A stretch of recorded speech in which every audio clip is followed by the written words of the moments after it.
खबर और मनोरंजन का अड्डा मीडिया पार्क 24 घंटे ब्रॉडकास्ट में आपका स्वागत है।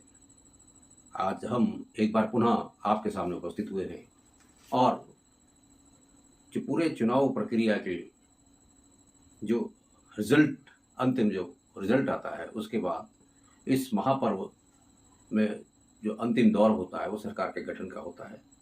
जो अंतिम चरण होता है वो सरकार के गठन का होता है और परिणाम आने के बाद जिस तरीके से परिणाम आए हैं, देश के आवाम ने जो जनादेश दिया है, उसके बाद भारतीय जनता पार्टी अल्पमत में इंडिया गठबंधन को लगभग 234 सीटें प्राप्त हुई। इस तरीके से सरकार बनाना आसान नहीं था। कुछ निर्दलियों को अपने साथ मिलाया गया ताकि भविष्य में कोई राजनीतिक दल उनको उस दशा में भारतीय जनता पार्टी के पास में कुछ ऐसे विधायक मौजूद रहेंगे जो उनका साथ दे सकते हैं। अभी तक कयास लगाए जा रहे थे कि टीडीपी चंद्रबाबू नायडू और जेडीयू नीतीश कुमार ये किस ओर जाएंगे, ऊंट की करवट बैठेगा और किसकी सरकार बनेगी, इसमें बड़ी लोगों के अंदर ये चर्चा का एक विषय था। लेकिन अब स्थिति स्पष्ट हो गई है। आज संसद भवन के सेंट्रल हॉल में नरेंद्र मोदी जी ने तीसरे टर्म के लिए प्रधानमंत्री पद की शपथ ली। उनके साथ अन्य 71 नेताओं ने भी शपथ ग्रहण किया। 30 कैबिनेट मंत्री और बाकी अन्य स्वतंत्र राज्य मंत्री या राज्य मंत्रियों ने भी शपथ ग्रहण किया।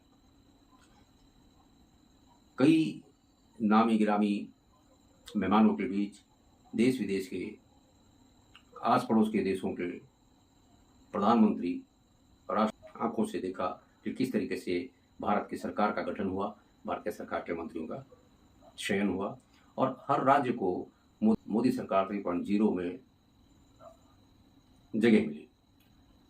लगभग हर राज्य का प्रतिनिधित्व मंत्री के तौर पर मोदी सरकार में होगा और अब की बार मोदी जी को पहला अनुभव प्राप्त होगा कि गठजोड़ की सरकार, गठबंधन की सरकार या सहयोगियों के सहयोग से केंद्र उत्तराखंड से अजय टम्टा जो पहले 2014 में मोदी मंत्रिमंडल में कपड़ा राज्य मंत्री के तौर पर रह चुके हैं और पूर्व कैबिनेट मंत्री उत्तराखंड सरकार भी रहे हैं, अजय टम्टा जी, जिन्होंने बहुत बेहतरीन मार्जिन से अल्मोड़ा संसदीय क्षेत्र से चुनाव जीता है, लोकसभा सीट जीत करके वो अब कैबिनेट में शामिल हो गए हैं। तो इस तरह से हर क्षेत्र को प्रतिनिधित्व देने का प्रयास मोदी सरकार ने किया है। इस पूरे घटनाक्रम में अगर कुछ देखने योग्य बात है तो एनसीपी अजीत पवार गुट की नाराजगी। अजीत पवार का कहना है कि नरेंद्र मोदी उनकी पार्टी को भी शिवसेना की भांति तवज्जो दे और एक मंत्री शिवसेना की तरह एनसीपी को भी दिया जाए। हालांकि मोदी सरकार ने प्रफुल्ल पटेल को अप्रोच किया था, लेकिन प्रफुल्ल पटेल पहले क्योंकि कैबिनेट मंत्री रह चुके थे, इसलिए वो राज्य मंत्री स्वतंत्र प्रभार लेने के इच्छुक नहीं थे और उन्होंने इस ऑफर को ठुकरा दिया। लेकिन ये शुरुआत है।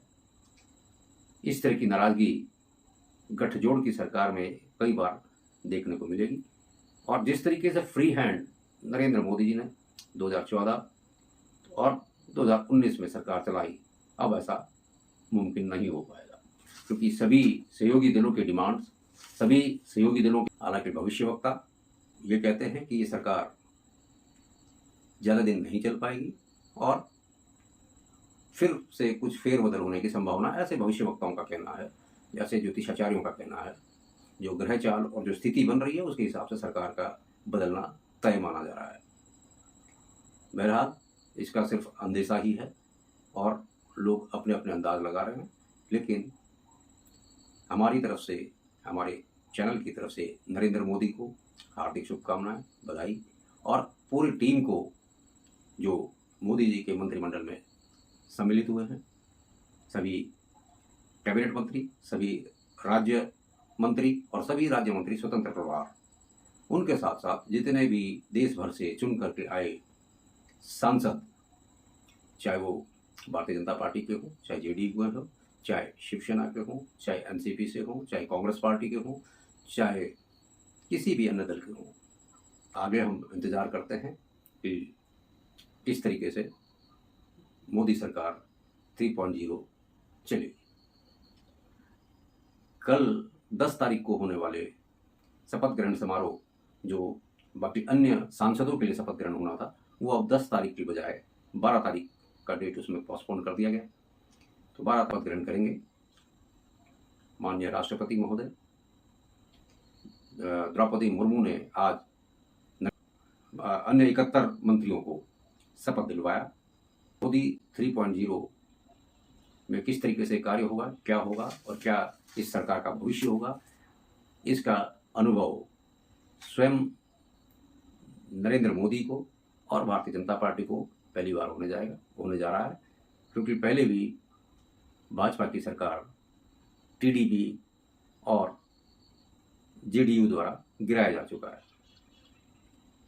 बाकी जो बोया है वो सभी को काटना है, चाहे सरकार किसी की भी हो, कहीं की भी हो।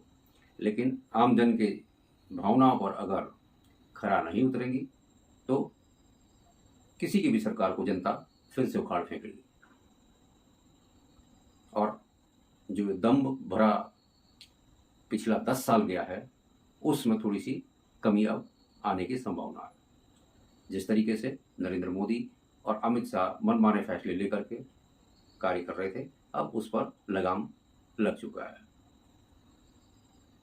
अगर सहयोगी दलों का सहयोग, सहयोगी दलों के विचार विमर्श और उनके संज्ञान में लाए बगैर कोई फैसला लिया जाता है तो ये मोदी सरकार के लिए दिक्कत की बात हो सकती है। तो दोस्तों, अभी के लिए इतना ही। फिर हाजिर होंगे कुछ और समाचारों के साथ, कुछ और मुद्दों के साथ। तब तक देखते रहिए खबर और मनोरंजन का अड्डा मीडिया पार्क 24 घंटे ब्रॉडकास्ट। और दोस्तों, हमारे चैनल को लाइक, कमेंट, शेयर और सब्सक्राइब करना ना भूलें। हमें दीजिए इजाज़त। नमस्कार, जय हिंद।